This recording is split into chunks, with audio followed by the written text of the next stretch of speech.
Good evening. My name is Allison Green, and I am Dean of the Tisch School of the Arts. I welcome all of you to our virtual NYU home.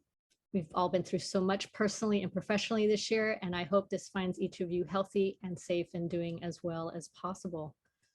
I'd like to take a moment to honor the Indigenous people whose lands we now occupy. We acknowledge that we are gathered here in this virtual space, but many of our institutions and campuses are located on the unceded lands of Indigenous peoples, including those who are on the land of NYU's original campus is located.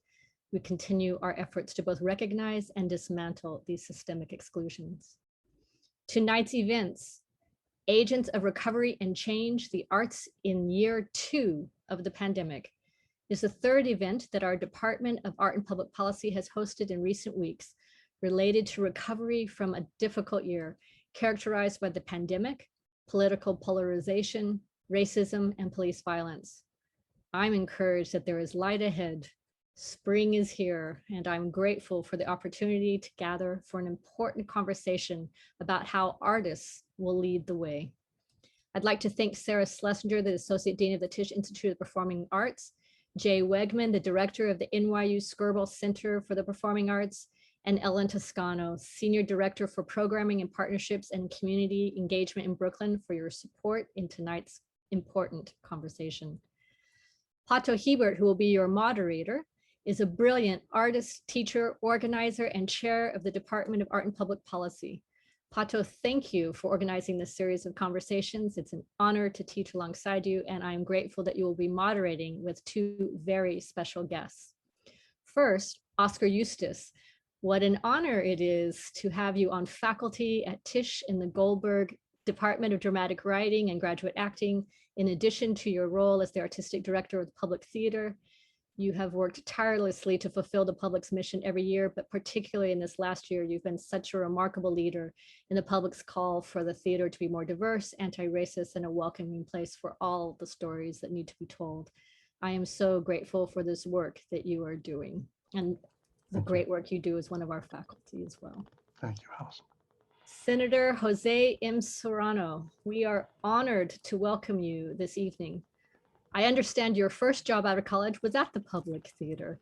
You went on to serve in the New York City Council and quickly became an advocate for the arts. We are deeply grateful for the value you place in community-based arts and for your vital role as an advocate for artists. Thank you for your dedicated service to the state of New York as the chair of the Senate Majority Council and the chair of the Committee on Cultural Affairs, Tourism, Parks, and Recreation. This promises to be a wonderful conversation. I'm so grateful to you all. Pato, I turn it over to you. Thank you. Thank you, Dean Green, for your enthusiastic support, especially as you reminded us at the beginning of your welcome during these incredibly challenging times on so many fronts. Really appreciate you being here with us tonight. And of course, our two amazing guests. As Dean Green said, this is part of an ongoing series. We've been so fortunate in the Department of Art and Public Policy to partner with NYU Skirball on this series called Art and Its Publics. Tonight's event is entitled Agents of Recovery and Change, the Arts in Year 2, yes, Year 2 of this pandemic. We are recording tonight's events, so if you find yourself stimulated or even a little saturated, you can return to the recording in another week or so when we post online. Also feel free to share it with your communities and networks and people that you're in dialogue with. I want to thank everybody who's joined us on this call tonight. We are also doing live captioning, so I want to signal our gratitude and appreciation for the professional skills and great work that our team of captioners are doing to make tonight's event accessible. We are in webinar mode, so of course we're not able to see all of you in the room with us, the Zoom room, but very, very grateful that you're here and want to encourage your input and questions. On the bottom, sort of lower right center of your screen, you'll see the Q&A function. It looks like two comic book speech balloons. So throughout the first 40 minutes or so of the program, when the senator and professor will be in dialogue, want to invite you to listen and begin to populate the Q&A with your questions, and then we'll leave time about 15 minutes at the end to take up your questions and expand the conversation that we're so excited to have tonight. And before we get started, I did just want to give a special thanks to two people, Kristen Kalaki and Emily Brown of the Department of Art and Public Policy. Even though the pandemic may still require us to be on Zoom a few weeks longer, maybe a month or two longer, it can't keep us, this pandemic, from coming together, thanks to these and many other colleagues and all of you who've joined us. So want to signal my appreciation. And I thought we would frame tonight through two lenses, and the title of the program signals this. One is recovery, not thinking about return, as we keep hearing, or normal, as we keep hearing, but rather a reinvigoration of what's most vital to our well-being, a recovering and a replenishing of that in relationship to change and that which needs to transition or perhaps even fall away in order for us to move forward collectively. And tonight's two guests have been doing that their entire career, which is why I'm so excited to be in conversation with them. As the pandemic stretches into year two, we're well over 500,000 people lost who have died in this country, the United States alone. Tonight, we want to consider a big question, which is how might the arts help us to rethink concepts of freedom, equality, and social transformation as we think about these two ideas, recovery and change. And Senator Serrano, welcome. I want to start with you. I think, as Dean Green said, you have a history in the arts, including at the Public Theater. And it reminds me, as both of you do, that if we're fortunate enough to endure, we maybe get to live a lot of different lives, right? And they start to inform each other, these different lives. So I'm just curious how your experience in the arts informs what you now do as a New York State Senator. And I'm not just talking about the political theater and the operations of the legislature, but perhaps the way of working together in committee. You do so much committee work, for instance, or the notion of an ensemble, the making of a world and inviting others into that world, maybe at its best, a politics that is the shared world making, right? So again, how does your history in the arts inform your present work in electoral politics? Well, thank you very much for having me and for being part of this wonderful panel with Oscar. And it really, I think, shaped my work as a state senator in many, many different ways. Obviously, my experience working at the Public Theater, working in the arts, seeing firsthand how transformative the arts can be in people's lives. One of the biggest takeaways I had was how the arts were probably the most effective tool for fostering discussions around social justice and equity. And it did it in ways that few other things could. And certainly, I felt that governments could learn a lot from that. So my years in the public, I had the good fortune of being part of the community affairs department, and audience development was my job. It was my first job out of college. And I guess in furtherance of Joe Papp's mission to have the audience be reflective of the people of New York City, my job was to reach out to non-traditional audiences, communities of color in the outer boroughs, to ensure that they were part of the arts and cultural scene as it was in the mid-90s, amazingly, in New York City. Through that experience, I was able to see so many different sides of how the arts affects people's lives, how it would be this vehicle for discussion on thorny issues that otherwise people would want to shy away from or stay away from. But they did it in a way that we were basically joining hands, even amongst the people we would normally disagree with. And I saw also from another point of view how the arts were the voice of disenfranchised communities. As I sort of started thinking more and more about politics, one of the biggest takeaways I thought of was how courageous the artists had been over the centuries, that they were the first to speak truth to power. Long before politicians became sort of activists on important issues, it was the artists, usually to their own detriment, weaving into their work issues of social justice, of inequity, and doing it in a way that everyone was a part of that discussion. And I always looked at that as meaningful.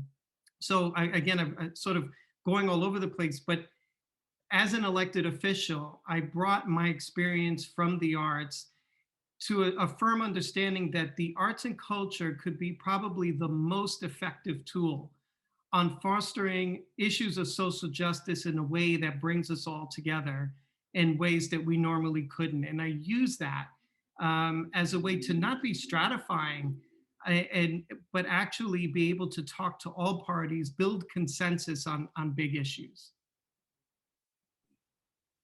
Thank you. Appreciate that. And I don't think you were going all over at all. I think you were holding the complexity of it in relation. And um, in this context, I lovingly and respectively get to refer to Oskar Eustis as Professor Eustis, because in addition to all the leadership you provided for decades in the arts and of course for so long at the Public Theater, you teach the next generation of artists and arts leaders. And I want to ask a kind of inversion of the question I asked Senator Serrano. You've worked and led for so long in the arts. I wonder if there's something that you've brought to your work in the arts that maybe we're not aware of, some other kind of aspect or experience that you've brought to bear on what you do at the public and more broadly in the arts. Really interesting, because normally I feel like everything that I bring, I end up talking about. And so there's very, very few secrets in my life. And it's part of why I fell in love with the theater is that when I was a kid, felt always really out of place all the time. I mean, difficult home, alcoholics, there's all sorts of problems. But when I got to the theater, I found out, wait a minute, this is a place where all of the things that in the rest of my Minnesota early 1960s boyhood are seen as negatives are seen as positive. The fact that I'm as emotional as I am, the fact that I cry as easily as I cry, that was a disaster in the Minnesota nice world. In the theater, they loved it. The fact that my interests were all over the place. And I realized that everything that I care about can have a place in the theater. My Marxism can have a place in the theater. My love of baseball can have a place in the theater. My love of Bob Dylan can have a place in the theater. My belief in social justice and equity, and that reality that the theater actually is a vessel that can hold anything that is of interest to human beings. You can figure out a way to bring into the theater. Just made me feel at home as a 12-year-old for the first time. And I've never left in the 50 years since then. And we're lucky that's the case. From Minnesota to the world and back again, of course. And I say that in celebration of Minnesota, where I also have some family history. So I'm thinking through the connections of things, but given that there is so much tangible immediate need right now, there always is, but particularly in the pandemic, and each of you in your own ways are really about marshaling resources with and on behalf of others to produce change in the world. I wonder how you're thinking about the responsibility and the priorities, each of you, in resource flows and allocations during this really difficult time. And Senator Serrano, I wonder if I'll come to you first. Well, I think what is so important about this period of reckoning that I believe that we're in, we saw it last summer with folks taking to the street and saying no more. The way that things were for so many years is not how it should be going forward. And so many of the things that we took for granted that would never change, this moment of reckoning, I think, has been refreshing in that regard.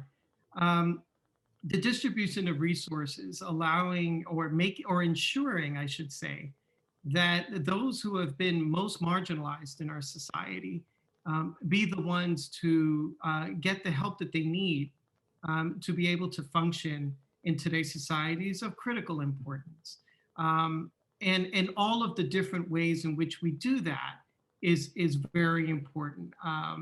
So, we talk about how the arts can be a vehicle for change. Well, ensuring that sort of the non-traditional arts are supported in ways that they can better be a voice for communities of color, for neighborhoods like East Harlem and the South Bronx. These are all the different things that I try to look at. And again, it is so refreshing to be able to say, well, the budget has been done this way year after year. Well, maybe we should question why. Maybe the allocations for things like education or arts education or music education should be much higher. And here's why. Maybe we need to foster our arts community in a way that's very important. It's important to look at it, at least I do, on multiple fronts. After 9/11, we relied very much on the arts and cultural community to bring our city back, and they did. We leaned on them significantly to be able to bring tourism and economic activity back to New York City. Well, here we are during a pandemic, which with a much longer shutdown of our cultural organizations and institutions.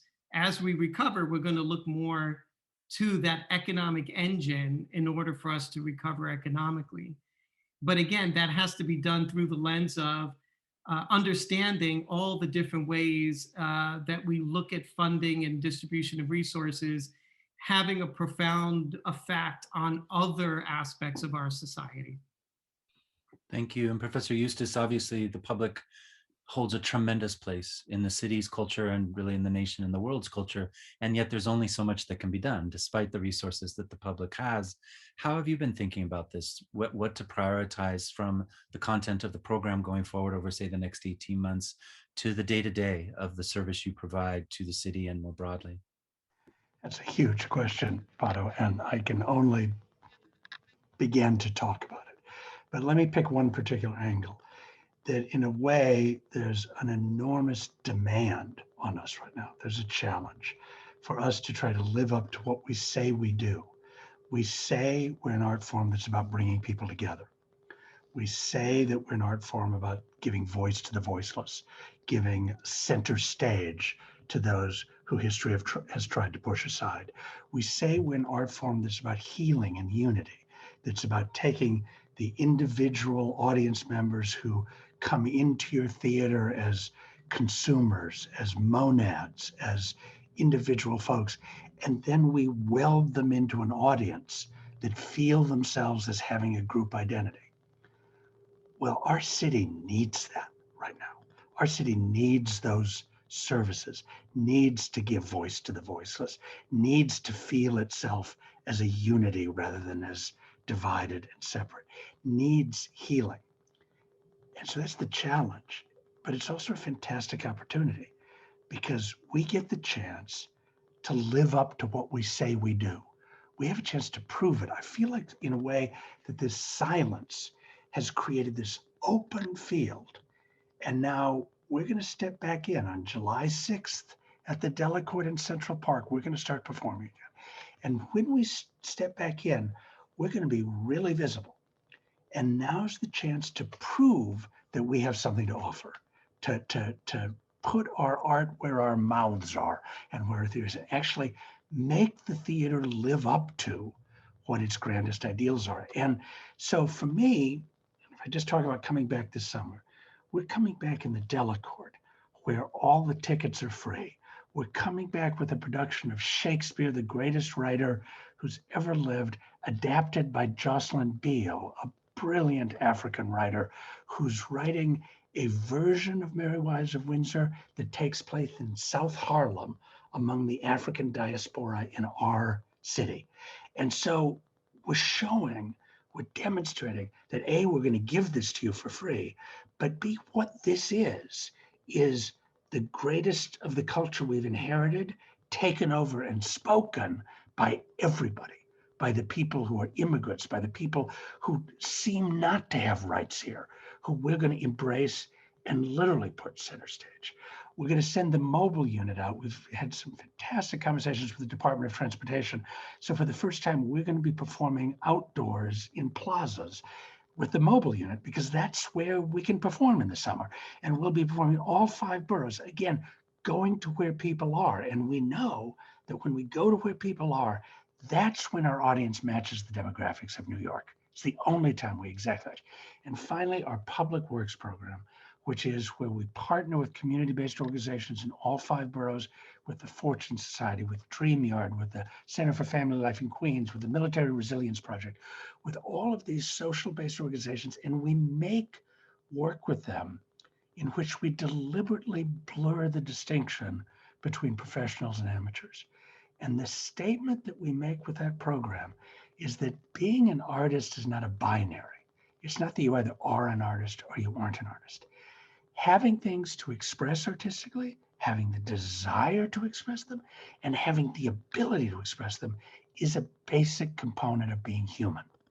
And some of us get to practice it for a lot more hours than others, so we're on one edge of the grade. Other folks rarely get a chance to do it, but we're all on that continuum. And when we do work that mixes our greatest professionals with people who've never been on stage before, it's not just that it sends a message, it proves the thesis that art and theater making is essential to our humanity. And we have an opportunity to prove that now, to prove that we can be of service. And we're going to do everything possible we can to take it. Yeah, it's an opportunity come, in some ways mandate of the time. That's a giant word, obviously, mandate, right? But That's right. I love that you talked about the mobile, and I have a long-standing multi-decades history in community-based HIV prevention, and I'm living as a COVID long hauler. So I'm thinking quite a lot about what the pandemic's revealing about inequity.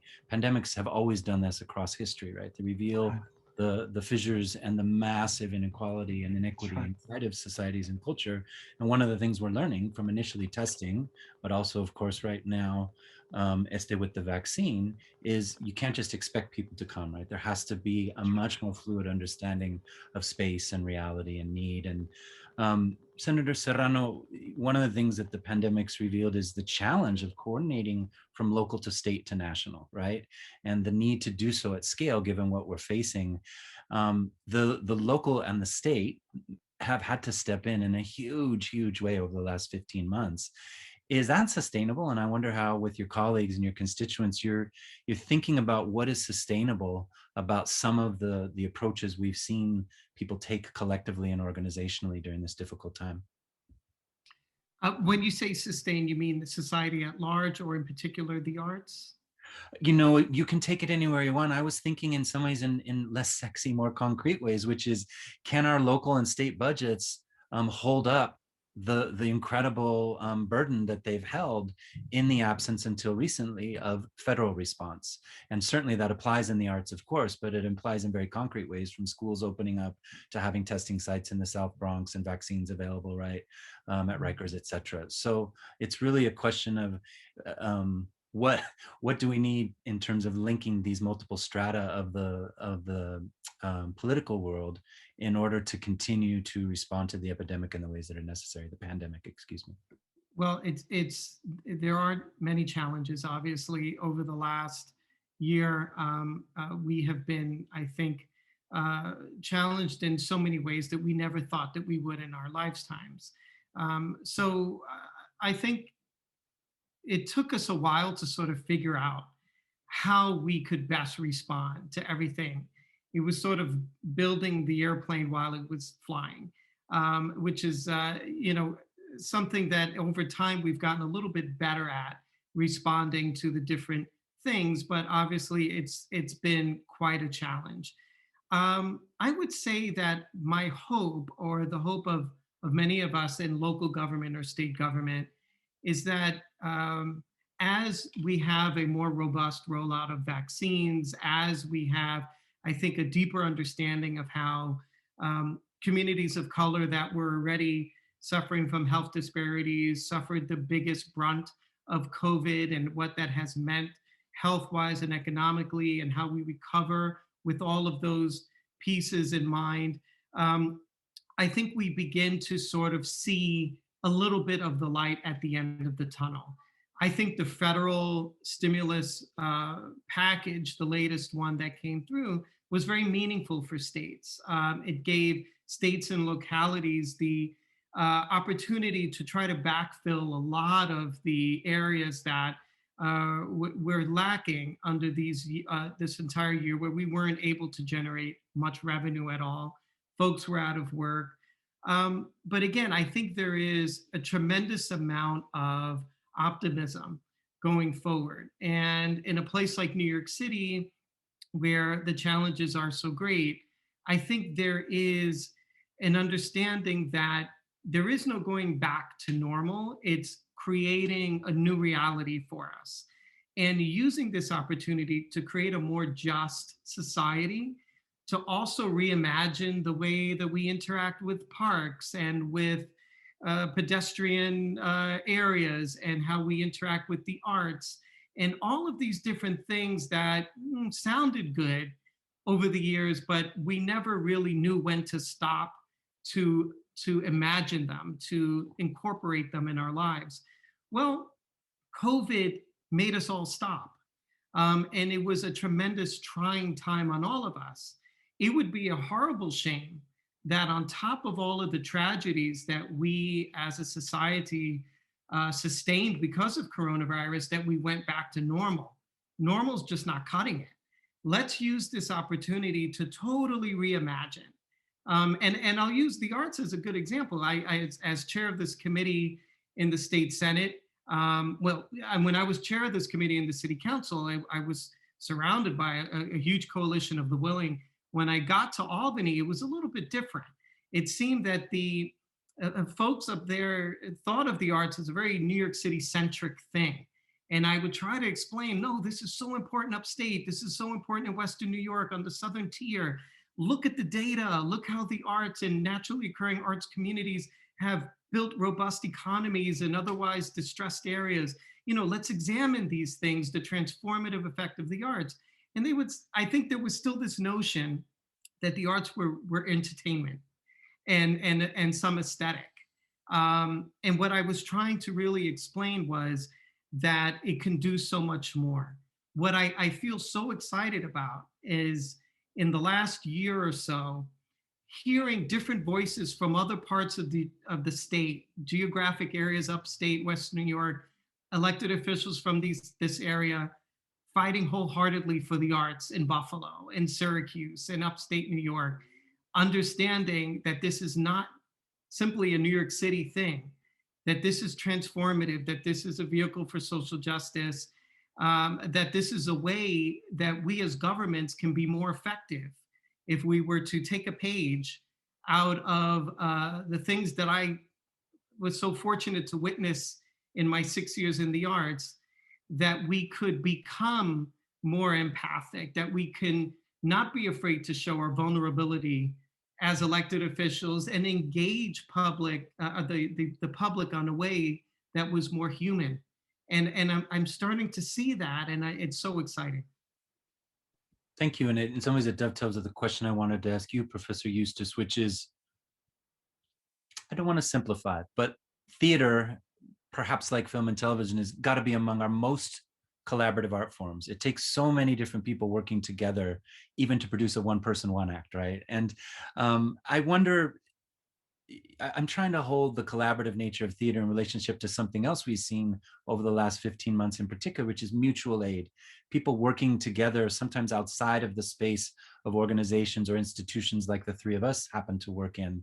And I wonder if you've got any lessons, that puts a big frame on it, but from the collaborative nature of theater, yes, with audience, as you said, right, and blurring this line between professional and performer, but also just in the making of theater together. Is there something there for us to draw upon in practice and in ethic for the times we're living in?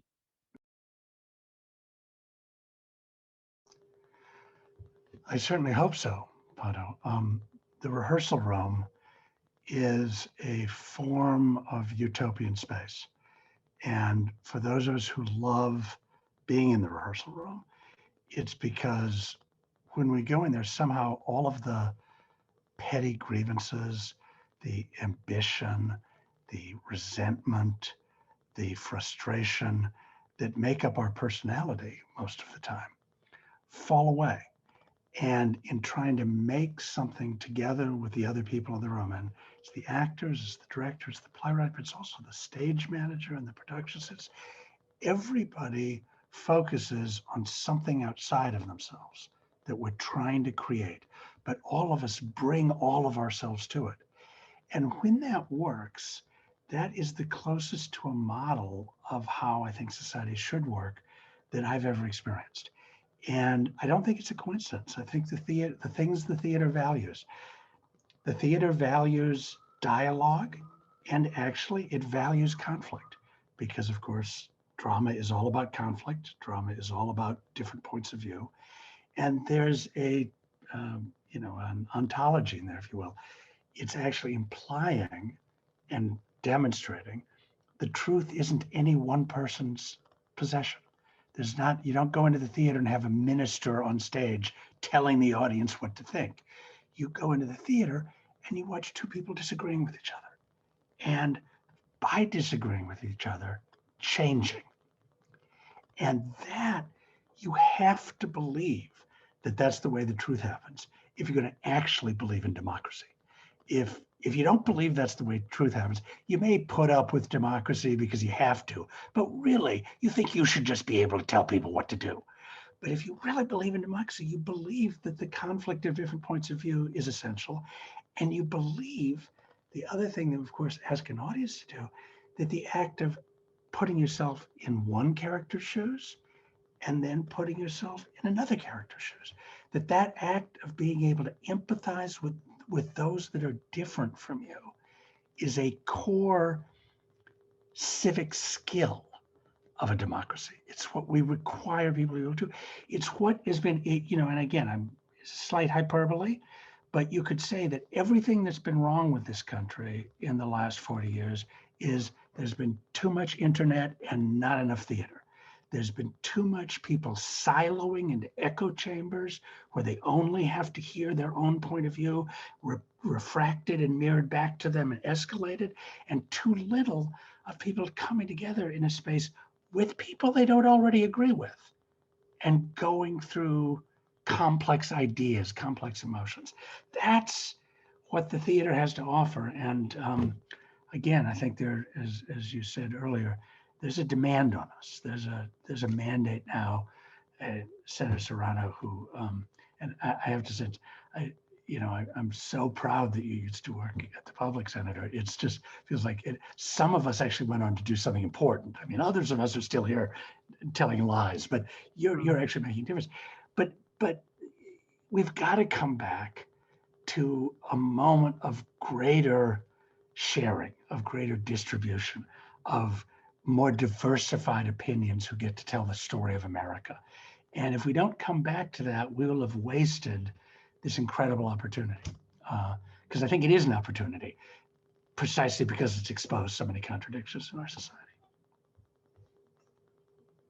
Senator Serrano, I saw on mute. You were ready to jump. Well, thank you for saying that, Oskar. It's such a pleasure to listen to all the different ways you articulate how important this is. And what you just said, I think it kind of highlights how the arts and theater are so many ways better than government and what governments could learn. It seems like over the years, we've become even more stratified in the world of politics. We've retreated into our corners and dug in our heels. And myself, as someone who hoped to be a consensus builder in the world of government, using the notion of trying to find common ground, even amongst people who are maybe worlds apart, it's almost like taboo nowadays to even attempt that in government, to say, oh, you're not a purist in this issue or that issue. But really, the democracy is not designed to be anything but consensus. And to listen to the way that you describe how theater does that so and almost perfectly, how it brings people of different thoughts and points of view into a place to confront thorny issues, not to sit there and be necessarily feel wonderful, but to confront thorny issues that otherwise they wouldn't want to touch or wouldn't want to talk about. And my question is, and I don't know the answer, is how can we get the political forum, the political theater, to be a little bit more like theater, and allow for this divergence, the celebration actually of differences, where now in government, it's just no way. And my hope is that, as we get more and more newer generations to run for office, more diversity in government, you name it, that would, and this is not a partisan issue, not a Democrat or Republican, but finding ways to find common ground and not be afraid to do it. Could I respond to that, Pato? Of course. Just to say that what that immediately makes me think of is Barack Obama used to say that the only thing that he and Dick Cheney had in common was they loved Hamilton. And when Cheney and Lynn Cheney came to see Hamilton at the Public, they were on the waiting list and they rose to the top, and I gave them tickets because they were on the waiting list. They came to them.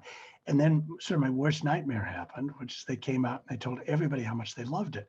And I had a complete panic attack thinking, oh my God, I must have missed something about this beautiful show I produced if Dick Cheney could love it. And I called, as I always do, my rabbi, Tony Kushner, and I explained my crisis of conscience. And Tony chuckled and said, told me that once again I had misunderstood the nature of theater, that the whole point about theater was not that we gave a new idea and Dick Cheney changed his mind, but rather we worked on his emotion, we worked on his heart, we worked on his sense of who he is empathizing with, and all of those things precede changing your mind. Before you change your mind, you find yourself identifying with people you never thought you'd identify with. Before you change your mind, you find yourself caring about people's struggles, caring about their pain that before you hadn't cared about. And once you start that, the ideas follow. And it's changing hearts and minds. And that's what I think at its best the theater can do, is lead people to a place where before they even recognize what's happening, they're caring about people who are different than them. And if we can make that happen, it's just astonishing what flows from that. But it's that human connection that is primary to people actually changing, I think. Yeah, you talked about a lot of internet, a lot of social media, and not enough of other ways of being together. And it's an irony and a paradox, of course, that we're together in this space the way we are. And I'm thinking quite a lot about, is it possible for a space like this we're in right now together to be a room of rehearsal, as you said? And I don't know, Senator Serrano, if you've got a little caffeine drip off camera, but I think you were up most of the night trying with colleagues to get this bill passed, and it's deadly serious. I'm laughing to make space for how serious it was, right? But what it means to think of rooms of rehearsal, as you said, Professor. And I just want to nod to all of those who've joined us here, even though we're not in a theater and can't exactly hear each other rustle in our seats. The Q&A function's there, and I'm going to open in about 5 minutes. So if you've got questions for our two guests, please start populating the Q&A so I can share them with them. But yeah, that room of rehearsal, I think, was a really beautiful notion, especially its possibility as utopian, however brief. And when you talked about learning to build the plane as we're learning to fly it, Senator, it reminds me of course, what's at stake during this horrible pandemic, but we're in a real time kind of room of rehearsal, right? That can't help but try to, I hope, be much, much more effective as we go forward, because there's just too much at stake. And I wonder if each of you, you've named it in your own ways, but could give a little more thought to what we need to do to help cultural institutions emerge from a year of what has often been closure, not completely and only. People have been so innovative, but tremendous, tremendous challenges, and what we can do to support cultural institutions through this time of adaptation and ongoing financial and epidemiological crisis.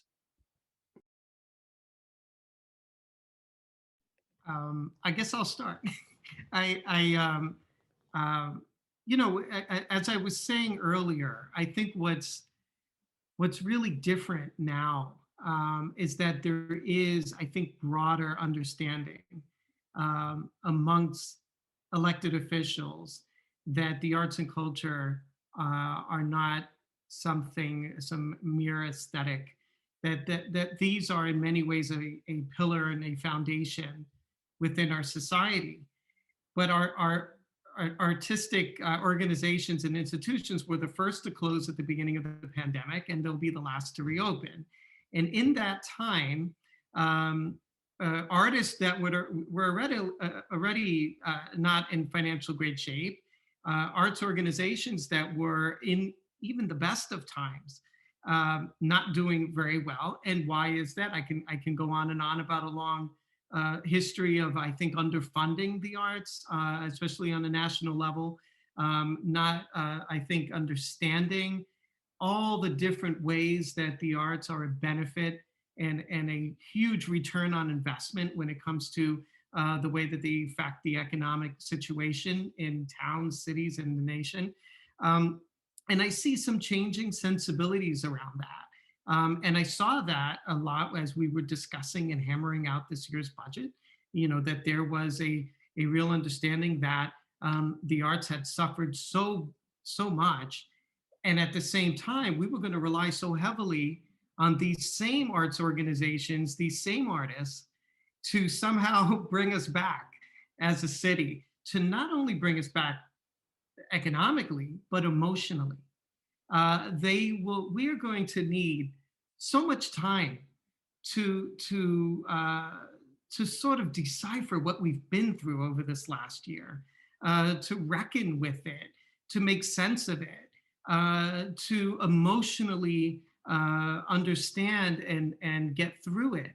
And the arts and culture are uniquely positioned to help us as a society make sense of what we've been through, and do it in a way that doesn't force people to run into their corners, but actually brings them together around different topics and issues. So when I make my plea for the arts and culture on a government level, it's with an understanding that how are we going to truly recover? It's not just going to happen. It's going to take so many different things happening together and in unison. And I think people really understand that the plays that have yet to be written, the songs that have yet to be published, the poetry that's yet to be recited is going to help us to reckon with the trauma and help us get to a place that is hopefully more joyful. And the arts are uniquely qualified to make that happen. What a pleasure to listen to you talk, Senator Serrano. I think that's fantastic. And the only thing I would add to it is the arts aren't alone, because I feel like we are in a moment of societal reckoning right now, that what the pandemic has not only exposed the inequalities of our society, but it's an issue which, like climate change, the market is utterly inadequate to deal with. And there is, I think, for maybe the first time in my adult lifetime, you can feel that there is a powerful movement that suggests, oh, wait a minute, we need solutions that are not based on profit. We need solutions that are not based on maximizing the individual wealth of people. We need to actually come up with collective solutions to our problems, which means that we have to view our resources as collective resources, not as individual resources. We can't be extractive of our own culture. And that shows up in everything from the debate about taxes, to the debate about how we prevent climate change, to the debate about how are we going to make sure we conquer this pandemic, and how are we going to make sure that as a society we conquer it, because individually we can't. And the arts is part of that. And what I hope is this is a recognition that, or an increased recognition, that there's a role for government as the expression of the collective needs of a society, and that leaving it up to individual consumers, paying individual companies their money, is not a way that's going to end up organizing society equitably, God knows. But it's also not a way that's going to solve the problems that we're actually confronted with. And that literally, if we don't figure out a way to hang together, we will hang separately. We will burn. This world will be finished. And so I'm hoping that we can see support for the arts as part of a bigger package of saying we actually are trying to support human values throughout our society and value what collectively makes us have a city worth living in, not maximizing the chance for individual profit. Yeah, I appreciate you recasting the notion of value, Professor, that it not simply be through Exactly. profit, Exactly. but that it might be in relation to our two framing ideas, right, of recovery and of change. Senator, both of you have really spoken to this, but I'm moved that you're tending to our emotional fragility right now, our resilience, of course, but just how much reckoning and mourning I think is to come. And clearly the arts have a role in that. I think you've both reminded us of that. I wonder, per a question that we've got from Ella Mashuli, how we hold that emotional and maybe even spiritual and political work that the arts do in relationship to just the concrete, supporting of economic and other kinds of recovery post-pandemic. How do you hold the balance of these multiple needs in the work that each of you do going forward? You want me to go first this time, Senator? Yeah, I made you go first last time. It's hard. And obviously, it's not my job to hold all of the values of society and order them all in relation to each other. Society should be able to do that. What I need to be able to do is offer up what the theater has to give and be able to demonstrate to enough people that what we give improves the life of the city, that we can attract the resources necessary to keep doing that. And in a way, that's always what we're doing. But at our worst, at our most degraded, we only do that in the form of trying to sell tickets. So we do that in the form of trying to become a hot commodity that we can charge those exorbitant, privileged seat prices on Broadway for, and again, extract money from individuals. We need to do that. We need to make people want to see us. But also, we want to appeal to something that's not about separating individuals from their dollars, but is about saying to society, look at this as a whole and the way that we can elevate our whole city. And isn't that worthy of support in a non-market way, in a way that can't be measured by consumer dollars? And if we can do that, then it's not that we should have all the resources.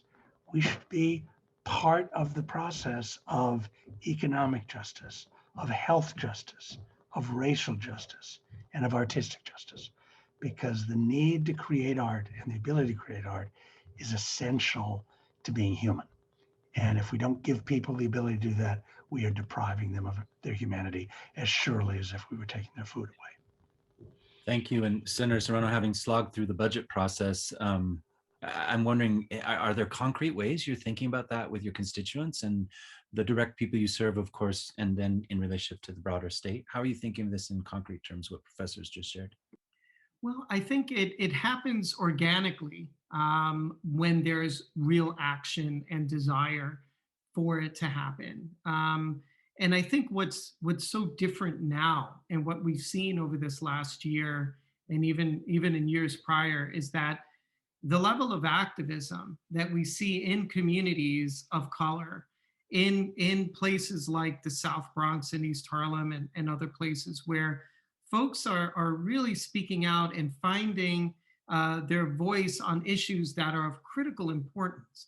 And when those sensibilities continue to change in a positive way, where people feel like they are empowered within society, that's how we get from, I guess, the sort of theoretical notion of healing and overcoming trauma in so many ways to then incorporating that into policies that help people. And I'll use a good example. In theory, we talked for many decades about health disparities in communities of color, why we suffer disproportionately from higher rates of diabetes and cancer and hypertension, and all the different reasons we would parse them out. But were we doing enough to actually change those factors? Well, it took the horrific trauma of coronavirus to show that those vulnerabilities led to horrible rates of death in our community. preventable things, and changing the way that we, through cultural competency in the healthcare industry, or access to healthcare, health insurance, you name it. There's a whole different set of actionable things that we have to do in order to get our community to a better place. And I think the organic nature comes from this sort of coalition of the willing that is on a grassroots level happening. And it is refreshing and wonderful to see. I'm so grateful to see that happening in communities throughout New York City. Yeah, it's the coalition of the willing in the room of rehearsal, as it were, right? And with so much at stake. And I want to invite folks with our last 10 minutes or so to please keep sharing questions in the Q&A. We have a couple that unsurprisingly keep magnetizing around this question of the concrete, given how many people in our lives and our communities are struggling with food, struggling with shelter, struggling with employment, and of course, mental health and emotional well-being. We have a student who will be joining us at NYU next year, Bear Brown, who thanks you both and asks, do you think there's a potential for theaters to be hosting more community services? So using the space of theater, the kind of physical footprint, such as say food banks or food markets, or even functioning as vaccination sites, which we've begun to see in certain large warehouse-sized art galleries, for instance, opening up existing space to new kinds of activity and function. Might that happen either on a triage mode or in a very different multi-use approach to purposing space? I wonder what either of you think. You're clearly thinking the future there, brother. It's exactly right. It happened for us just weeks after the pandemic started. After Memorial Day, we threw our lobby doors open to offer food, drink, restrooms to the protesters who every day were going to Union Square and other Black Lives Matter demonstrations. And that experience of using the lobby of the theater just as a gathering place and a place of revival and restoration for the activists who are trying to change the world was galvanizing to the entire staff of the public theater.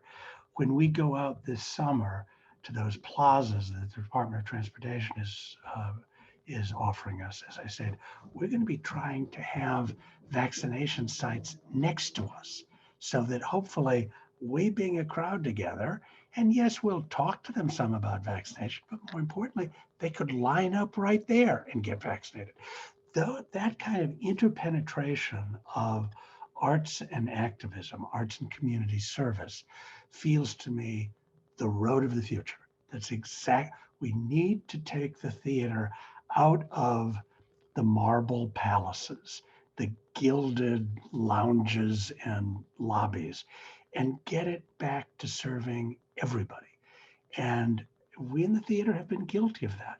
Over the last 40 years since Reagan was elected, we were told we were supposed to be more entrepreneurial, which is just sort of French for more capitalist. And so most of the nonprofit theaters went, okay, I guess we have to. We're not getting support from the government anymore. We're not getting support from the major foundations because they have to fill up the social safety net that's being decimated. So I guess we'll go and be more entrepreneurial. And in doing so, we cut off our greatest source of strength, which is like Antaeus, the giant in Greek legend, it's the connection to the people. It's connection to the earth that gives us our strength. So you are thinking about this exactly brilliantly and correctly, and it's precisely what we're going to try and do a better job of. Senator, I wonder if I could piggyback on that with a beautiful kind of question, an urgent one from Bruce Rosen, who gives an important and poignant overview of the role of the arts historically in New York. World's first children's museum was in New York City, the way the public launched in a bandshell in East River Park, etc. And asks a crucial question, which is, as we think forward and think about generations and passing forward and passing on possibility that we make together, what about fully funded and staffed arts education in New York public schools? And I wonder, Senator, if you could speak to that huge and vital issue. I think it's so critically important. I could think of I